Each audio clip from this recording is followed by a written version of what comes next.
Switzerland. দেশটির নাম শুনলেই আমাদের মনে পড়ে সুইস চকলেট, সুইস পনির, সুইস ঘড়ি, সুইস আর্মি নাইফ কিংবা সুইস ব্যাংকের কথা। এগুলোকে সুইজারল্যান্ডের সাংস্কৃতিক আইকন বলা যেতে পারে। তবে এসব কিছু ছাড়িয়ে দেশটি অনন্য আরও কিছু কারণে। মাথাপিছু আয়, নাগরিক এবং মানবাধিকার, ধর্মীয় স্বাধীনতা, জীবনযাত্রার মান ইত্যাদি নানা বিচারে পৃথিবীর শ্রেষ্ঠ দেশের তালিকায় শীর্ষস্থানে থাকা দেশগুলোর একটি সুইজারল্যান্ড। এছাড়া নিরপেক্ষতা চর্চার চমকপ্রদ, অনন্য ও প্রাচীনতম ইতিহাস রয়েছে দেশটির। প্রথম এবং দ্বিতীয় বিশ্বযুদ্ধের সময় যখন সারা বিশ্ব দুভাগে বিভক্ত হয়ে একে অন্যের সাথে লড়ছে, তখনও দেশটি অদ্ভুত কৌশলে এড়িয়ে গেছে যুদ্ধ। মোট কথা 1815 সালের পর থেকে দেশটি আন্তর্জাতিক কোনো সংঘাতে জড়ায়নি, যে কারণে বহু আন্তর্জাতিক সংস্থার সদর দপ্তর রয়েছে দেশটিতে। এছাড়া প্রাকৃতিক সৌন্দর্যের লীলাভূমি হিসেবে খ্যাত এই দেশটিতে প্রতি বছর বহু পর্যটকের আগমন ঘটে। প্রকৃতি প্রেমীদের কাছে সুইজারল্যান্ড যেন স্বপ্নের এক দেশ। সুপ্রিয় দর্শক, আদ্যপান্তের আজকের পর্বে চলুন ঘুরে আসি সেই স্বপ্নের দেশ সুইজারল্যান্ড থেকে।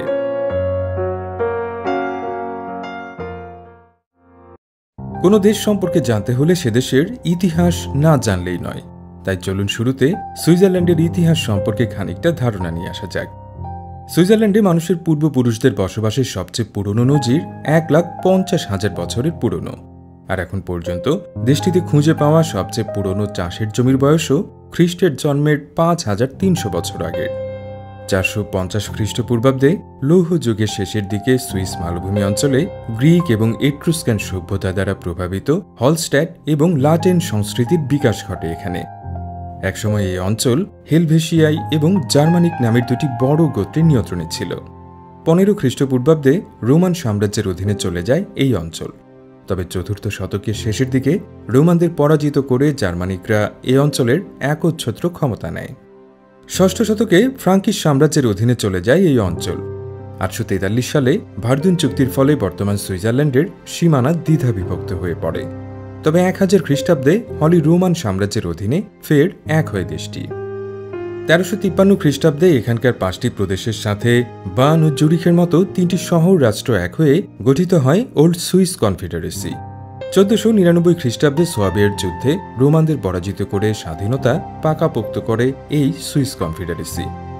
তবে 1798 সালে ফরাসিদের নিয়ন্ত্রণে হেলভেটিক রিপাবলিকের অংশে পরিণত হয় সুইজারল্যান্ড।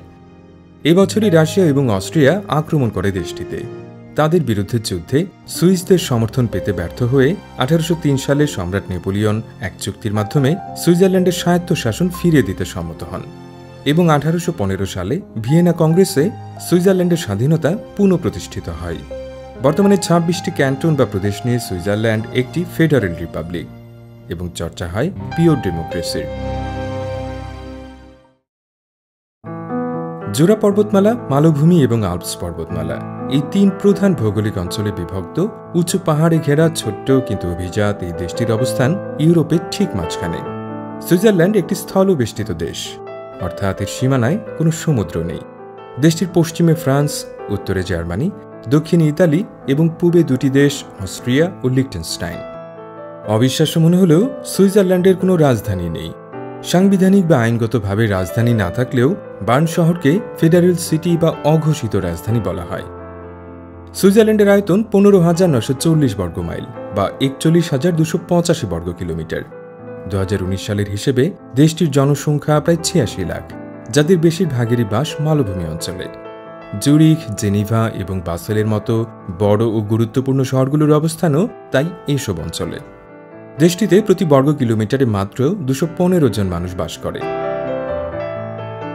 সুইজারল্যান্ডের জনসংখ্যার 74.3% সুইস জাতিগোষ্ঠীর এবং 25.7% অন্যান্য জনগোষ্ঠী। দেশটির 61.2% মানুষ খ্রিস্ট ধর্মাবলম্বী, যাদের 33.8 ভাগ ক্যাথলিক খ্রিস্টান এবং 21.8 ভাগ প্রোটেস্ট্যান্ট। 5.4% মানুষ ইসলাম ধর্মের অনুসারী। তবে মজার বিষয় হচ্ছে সুইজারল্যান্ডের 30.9% মানুষ কোনো ধর্মই অনুসরণ করেন না। অনেককাল ধরে সুইজারল্যান্ডে বহু ভাষার চর্চা রয়েছে, যে কারণে জার্মান, ফরাসি, ইতালীয় ও রোমান্স এই 4টি ভাষা এদেশের জাতীয় ভাষা হিসেবে স্বীকৃত। তবে সবচেয়ে বেশি 62.6% মানুষ কথা বলেন জার্মান ভাষায়। এরপরে রয়েছে ফরাসি, প্রায় 23%। 8.2% মানুষ ইতালীয় এবং মাত্র 0.5% মানুষ রোমান্স ভাষায় কথা বলেন। সুইজারল্যান্ড দেশটির নামও তাই এক এক ভাষায় এক এক রকম। যেমন জার্মানরা বলেন সোয়াইটস, ফরাসিরা বলেন সুইস, ইতালীয়রা স্পিটজোরা এবং রোমান্স ভাষায় তা সুইসরা। তবে দেশটির ইংরেজি নাম সুইজারল্যান্ড এসেছে সুইজার শব্দ থেকে। 16 থেকে 19 শতকে সুইস ব্যক্তি বোঝাতে সুইজার শব্দের প্রচলন ছিল। ইংরেজি বিশেষণ সুইস শব্দটি অবশ্য ফরাসি সুইস থেকে ধার করা। সুইজারল্যান্ডের মধ্যাঞ্চল থেকে দক্ষিণে বিস্তৃত হয়েছে বিখ্যাত আল্পস পর্বতমালা এবং দেশটির 60% ভূখণ্ডই এই পর্বতমালায় পড়েছে। সুইস আল্পসের উঁচু মালভূমি অঞ্চলে রয়েছে বহু গ্লেসিয়ার বা হিমবাহ, আর এসব হিমবাহ থেকে জন্ম হয়েছে রাইন, ইন, টিচিনো বা রোনের মতো গুরুত্বপূর্ণ বেশ কিছু নদীর। দেশটিতে 1500-র বেশি হ্রদ রয়েছে। এগুলোর মধ্যে সবচেয়ে বড় লেক জেনিভা। সুইজারল্যান্ডে 4000 মিটার পার করেছে এমন উচ্চতার পর্বত রয়েছে 48টি। এদের মধ্যে সবচেয়ে উঁচু পর্বত মন্টরোসা, যার উচ্চতা 4634 মিটার বা 15203 ফুট।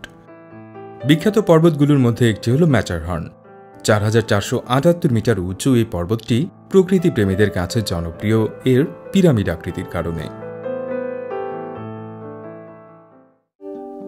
সুইজারল্যান্ড বিশ্বের সবচেয়ে ধনী দেশগুলোর মধ্যে অন্যতম। স্থিতিশীল অর্থনীতি, সবচেয়ে কম দুর্নীতি, অর্থনৈতিক স্বাধীনতা, উদ্ভাবন ও রপ্তানি ইত্যাদি নানা কারণেই একটি সমৃদ্ধ দেশ হিসেবে নিজের স্থান করে নিয়েছে দেশটি। 2020 সালের হিসেবে দেশটির নমিনাল জিডিপি 749 বিলিয়ন মার্কিন ডলার, যা বিশ্বে 20তম অবস্থানে রয়েছে। আর ক্রয় ক্ষমতার সমতার ভিত্তিতে জিডিপির পরিমাণ 584 বিলিয়ন মার্কিন ডলার। এই হিসেবে দেশটির মাথাপিছু আয় 67,557 মার্কিন ডলার, যা বিশ্বে 9ম অবস্থানে রয়েছে। সুইজারল্যান্ডের অর্থনীতির মূল চালিকা শক্তি বলা যায় উৎপাদন খাতকে। বিশেষ রাসায়নিক থেকে শুরু করে চিকিৎসা সংক্রান্ত যন্ত্রপাতি বা ওষুধ তৈরি, ঘড়ি ও পরিমাপক যন্ত্র, ইলেকট্রনিক্স এবং বাদ্যযন্ত্র উৎপাদন ও রপ্তানি করে দেশটি। সুইজারল্যান্ড বিশ্বের 7ম বৃহত্তম রপ্তানিকারক দেশ। দেশটির মুদ্রার নাম সুইস ফ্রাঙ্ক। এক সুইস ফ্রাঙ্কের বিপরীতে বাংলাদেশি টাকার পরিমাণ প্রায় 96 টাকা। বর্তমানে বিশ্বের 2টি দেশেই শুধুমাত্র বর্গাকৃতির পতাকা দেখা যায়, যার একটি সুইজারল্যান্ডের। চকচকে লাল পটভূমিতে সাদা রঙের ক্রস আঁকা এই পতাকা ইউরোপের অন্যান্য দেশের পতাকার মাঝে সহজেই চোখে পড়ে। ইউরোপের ঠিক মাঝখানে এর অবস্থান হলেও ইউরোপীয় ইউনিয়ন কিংবা ইউরোপীয় অর্থনৈতিক অঞ্চল কোনো সংস্থারই সদস্যপদ নেই দেশটির। এর প্রতিবেশী দেশসমূহের সকলেই নেটোর সদস্য, তবে সে জোটেও নেই সুইজারল্যান্ড। 2002 সালের আগে দেশটি এমনকি জাতিসংঘেও অন্তর্ভুক্ত ছিল না। তবে জাতীয় নিরাপত্তা ও প্রতিরক্ষা ব্যবস্থা নিয়ে এক চুলো ছাড় দেয় না দেশটি। বিশেষ করে স্নায়ুযুদ্ধ চলাকালে সুইজারল্যান্ডের নিরাপত্তায় দেশটিতে প্রবেশের বিভিন্ন সেতু, রাস্তা এবং রেল লাইনে শক্তিশালী বিস্ফোরক স্থাপন করা হয়েছিল। এক মুহূর্তের নোটিশে এই প্রবেশ পথগুলো ধ্বংস করার ব্যবস্থা রেখেছিল দেশটি। ইউরোপের অতীত ইতিহাস থেকে দেখা যায় এই অঞ্চলে যুদ্ধ বাঁধতে সময় লাগে না, তাই এই সদা সতর্ক অবস্থান। তবে সোভিয়েত ইউনিয়নের পতন এবং স্নায়ুযুদ্ধের অবসান ঘটার পর একে একে এইসব বিস্ফোরক নিষ্ক্রিয় করা শুরু করে দেশটি। পারমাণবিক যুদ্ধের বিরুদ্ধেও নেওয়া হয় পর্যাপ্ত ব্যবস্থা। বিশ্বের সবচেয়ে বড় নিউক্লিয়ার শেল্টারটি রয়েছে এই দেশেই।